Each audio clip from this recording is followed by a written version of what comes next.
নগাঁও জিলাৰ ৭টা বিধানসভা সমষ্টি, এই 7টা বিধানসভা সমষ্টিৰ ভিতৰত আমি কলিয়াবৰ আছে, কলিয়াবৰৰ বাহিৰেও আৰু কেইবাটাও সমষ্টি আছে, চামগুৰি, বহমপুৰ, নগাঁও, ৰহা, বিশেষকৈ ৰূপহী, ধিং, এই আটাইকেইটাৰ ভিতৰত আমাৰ এতিয়া আমি ক'ব নোৱাৰোঁ যে কোনটো হ'ব, কিন্তু আমি 3ৰ পৰা 4টা সমষ্টি বিচাৰিম।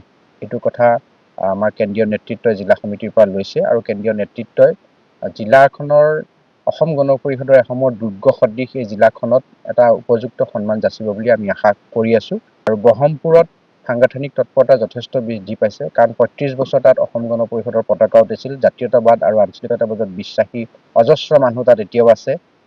কোনোবাই ভয় ভাবুকিৰে তেওঁলোকৰ মুখ বন্ধ কৰি ৰাখিব নোৱাৰে। তেওঁলোকৰ ভিতৰত থকা চিন্তা চেতনাই অনাগত দিনত এটা ভাল ৰূপত প্ৰকাশ পাব বুলি আমি আশা প্ৰকাশ কৰি আছোঁ। আৰু সন্মানজনকভাৱে মিত্ৰজোঁটে আমাক এনেধৰণে আসন বুজা পৰা কৰিব বুলি আমি আশা প্ৰকাশ